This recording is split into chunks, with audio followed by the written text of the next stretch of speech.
All right, welcome to Talkin' Investing. I am Tom, and as always, this is not financial advice. I want to do our daily Bitcoin and Bitcoin miner update, and we need to talk about the market a little bit, and of course, CPI, because that is dictating everything that happened today. So as of recording, the trading day is not quite over yet, so the numbers I'm going to show you may change a little bit between now and the end of the day, but I doubt very much the trend is going to reverse. It has been a massively down day for Bitcoin and the Bitcoin miners. So we talk about Bitcoin and the Bitcoin miners all the time on this channel. If that is content that you're interested in, please remember to subscribe to the channel and hit the notification bell. Also, if everybody could please smash the like button, I would appreciate it. And I want to thank everybody for your continued support and comments and whatnot.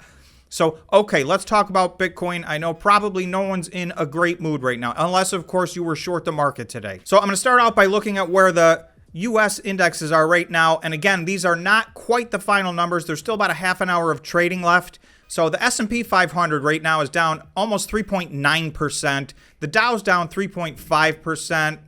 The Nasdaq's down about 4.7%. And the Russell's down about 3.5%. So they've been down this type of red for most of the day. So we'll have to see what happens into the close. These may change a little bit. I don't imagine that they're going to change drastically. So this has been an extremely red day across the board for everything, all the equities. But in addition to that, this was a very brutal day for Bitcoin, and it came simultaneously at 8:30 in the morning when the CPI inflation numbers came out for the month of August. So first I want to show you the big board of Bitcoin miners. Then we'll take a look at the Bitcoin itself charts, because this was a dramatic movement. But I will say, for those of you who watch the channel, this is pretty much exactly what we talked about yesterday. So although it's awful, it should not be shocking. So it's a lot of information to digest that quickly, but this is pretty much the exact move we talked about. You're going to see our lines of support and resistance, and it's basically hitting right where we talked about. But it does feel dramatic because it was a 10 or 11 or 12% move. So we'll take a look at exactly what that is when we get to the Bitcoin mining chart. Okay, in the meantime, let's take a look at the Bitcoin miner big board. So you're going to see it's pretty much down 10% across the board. There's a few things that did a little bit better than that and a few things that did a little bit worse, but this was a plus or minus down 10% day. So Bitfarms was down 10%. HUT was actually down 14.5%. Hive down 10.5%. Cleanspark down 9%. Riot down 9%. Marathon down 9.5%. Core Scientific down 10%. So you can see Argo Blockchain was only down 6%. That was one of the best performers. Gree was down 6.8%. That was one of the best performers. So we talked about a 1 to 2 day knee-jerk reaction to the CPI report. I will tell you, I did a video on that this morning, so you can check that out. But all in all, it was not a good report. I think people were overly optimistic, but the market itself, I think, had already priced in 0.75 percentage point hike from the Federal Reserve. I am still on the page where I think that is what they are going to do. However, the odds changed dramatically as soon as 8:30 hit. Okay, so this is Bitcoin on the 15-minute time frame. As always, there's an orange line right here, and that is at 22,429. That is where Bitcoin was when the equity markets closed yesterday. So you'll see we spent most of the night under that. We rallied a little bit this morning. So the highest point we got was the 15-minute candle just prior to the CPI coming out. And I will tell you, expectations for whatever reason were really high for this report. People thought it was going to be a better than expected almost across the board. Every talking head that I watched was saying they thought it was going to come in better than expected. Well, it did not come in better than expected. So in this 15-minute candle, we got up to almost 22,800. We immediately, you can see the next 15, this is the 8:30 candle. That's when these numbers came out. So we started to go down, and we've basically had almost all red 15-minute candles from there. We're in the middle of a little bit of a green pullback, so we may recover a little bit at the end of the day here. But from 8:30, just before this news came out, until the low point just about 20 minutes ago, we were down 12%. Bitcoin was down 12% on the day, and that's $2,741. So that is a massive move to the downside for one day. If we measure to where we are right now, we're down just over 11%. The trading day for the equities isn't over, and obviously Bitcoin never stops trading, so we'll see where this goes.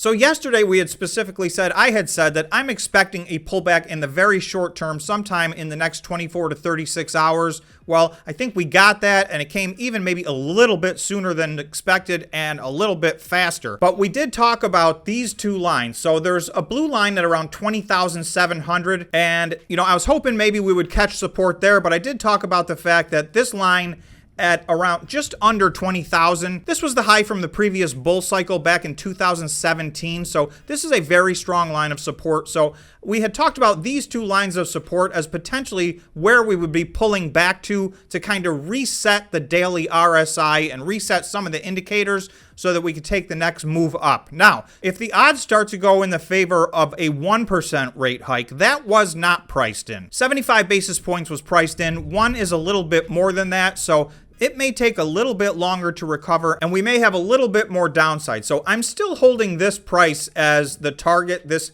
just under 20,000. This pink line's at around 19,900. So we have not reached that yet today. I still think that's a very solid line of support. If we go past that, we're down around 19,200 is the next line of support. If we go past that, around 18,600 would be a full retracement back to where we were at the beginning of this rally about just over 1 week ago. So I am not expecting those, but that is not impossible. And again, it's really going to have to do with what the market's expectation is on what the Fed is going to do. So from here, you'll see we're only about 1.6% away from this line of support. I want to go to the 4-hour RSI because this is where we spent a lot of time yesterday, and this was the main part of my thesis, the 4-hour RSI and the 1-day RSI. You can see I've circled here this more than 2-day period where we were above 70 on the 4-hour RSI. So that is in overbought territory. That is very, very uncommon. So we were not only due for a pullback, but like we talked about on yesterday's update, we were well overdue for a pullback. So I felt that the 4-hour RSI needed to reset itself back down to 50, and I did not think we would necessarily need to get all the way back into oversold territory, but you can see this was a vicious drop down. So we are now all the way down to 34. Under 30 is oversold territory, so now it does seem more likely that we'll probably retest oversold territory. There was a little bit of room left to the downside to get to that price target at just under 20,000. So for me right now, that's what I'm looking at. I'm expecting maybe to settle in somewhere just under 20,000, maybe get to just a little bit oversold on the 4-hour RSI, and hopefully that is the knee-jerk reaction that I was talking about. That resets the RSI, and we get a chance to maybe start rallying. We may have one more day of pain left in us after this, so we will see. Okay, so Bitcoin on the 1-day time frame, you'll see here one gigantic red candle here today. So I was predicting a red candle today, and I will admit I was not necessarily predicting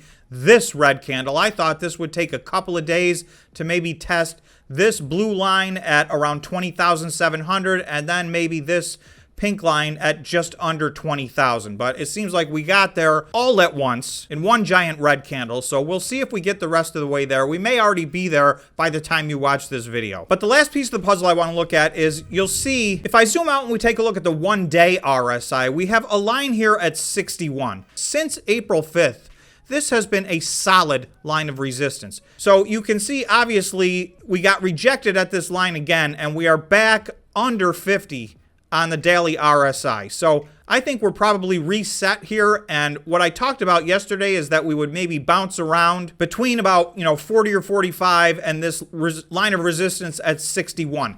If we get past this line of resistance at 61, and that seems silly to even talk about right now because we are headed in the exact opposite direction, but I did have a price target of 28,800 if we find ourselves rebounding in the next 2 or 3 days and getting above this line of resistance.